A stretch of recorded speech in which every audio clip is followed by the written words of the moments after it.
राष्ट्र पुकार रहा है, भारत पुकार रहा है अखिलेश यादव जी। आदरणीय बहन ममता बनर्जी, राष्ट्र पुकार रहा है। हमारे देश का लोकतंत्र आज खतरे में है।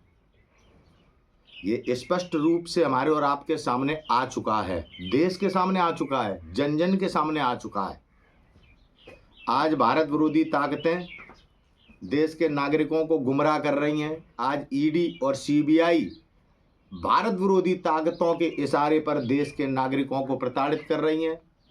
किस तरह से महाराष्ट्र में सुप्रीम कोर्ट देखता रहा, देश देखता रहा, और वहाँ की सरकार को जिस तरह से तोड़कर लोकतंत्र की हत्या कर कर वहाँ की सत्ता पर कब्जा किया गया। आज भारत राष्ट्र की वह परिस्थितियां हैं। अमेरिका ने भारत के प्रधानमंत्री मोदी जी को बुलाकर डील इस तरह से फाइनल की जिस तरह से अमेरिका हमारे भारत के सभी निर्णय ले रहा हो। ये हमारे और आपके सामने प्रमाणित हो चुका है। सीज फायर का निर्णय किसने लिया? भारत की सेना को शर्मसार करने वाली देश विरोधी ताकतों को समझने की जरूरत है। राष्ट्र का अपमान हुआ, पूरी दुनिया में राष्ट्र शर्मसार हुआ। किस तरह से हमारे देश के नागरिकों को मारकर धर्म के नाम पर मारा गया। धर्म की राजनीति कौन कर रहा है इस देश में? हिंदू सम्मेलन कौन कर रहा है देश में? और किस जाति के लोगों को वो कश्मीर में मारा गया?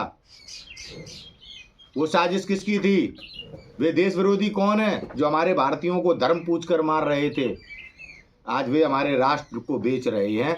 आज उनकी करतूतों के कारण आज देश 50% टैरिफ और इस तरह से पूरे विश्व में शर्मसार केवल और केवल भारतीय जनता पार्टी के देश विरोधी आचरण,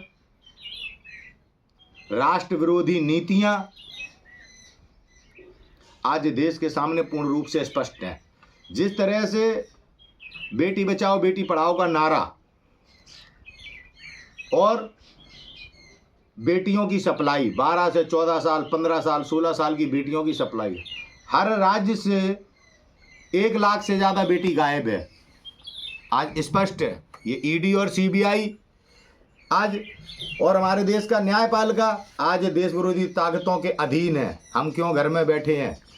वीर सावरकर जी इस राष्ट्र के व्यक्ति थे। वे हमारे भारत के मान सम्मान स्वाभिमान के तहत अपनी विचारधारा से लड़ रहे थे।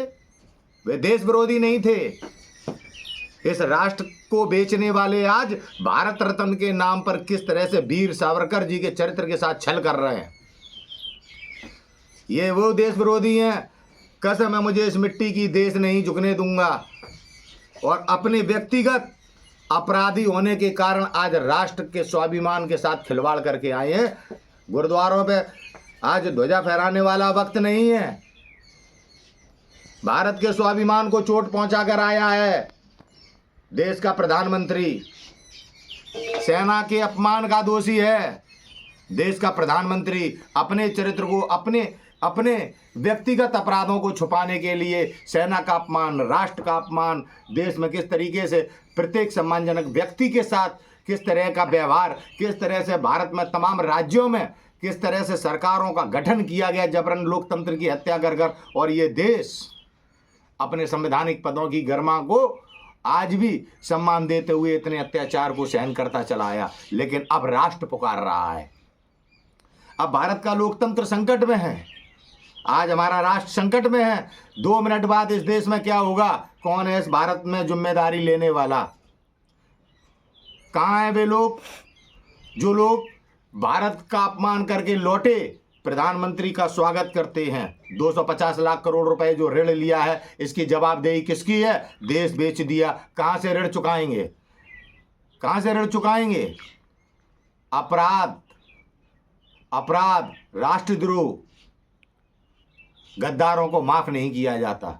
गलती की माफी होती है, साजिश की माफी नहीं होती। और राष्ट्रद्रोह को माफ नहीं किया जाता। भारतीय जनता पार्टी को प्रतिबंध करना चाहिए, आरएसएस को प्रतिबंध करना चाहिए। रिकॉर्ड खराब है इनका। विश्वास किया, पीठ पर खंजर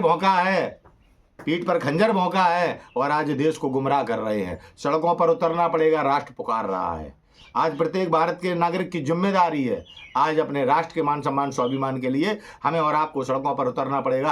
राष्ट्र विरोधी सरकार को इस देश से विदा कहने का वक्त आ गया है। देश की जिम्मेदारी के पदों पर बैठे राष्ट्रपति महोदय को आज निर्णय लेने का वक्त है, क्योंकि राष्ट्र का अपमान 150 करोड़ भारतीयों का अपमान है, उन क्रांतिकारी वीरों का अपमान है जिनने हंसते हंसते फांसी के फंदों को चूम लिया, जिन लोगों ने इस भारत की मातृभूमि के लिए बलिदान दिए, जिन माताओं ने भारत माता के स्वाभिमान के लिए जौहर किया, उन सबको किस तरह से चरित्रहीन नेता, झूठा नेता, दलाल नेता आज हमारे भारत का नेतृत्व कर रहा है, जिसने दुनिया में इस देश को शर्मसार करने का काम किया। ये अपराध माफी योग्य नहीं है और जितना भी कड़े से कड़ा, कठोर से कठोर दंड दिया जाए, क्योंकि देश के साथ धोखा किया है, देश के साथ गद्दारी की है, जन जन के साथ विश्वासघात किया है, भारत को लूटा है।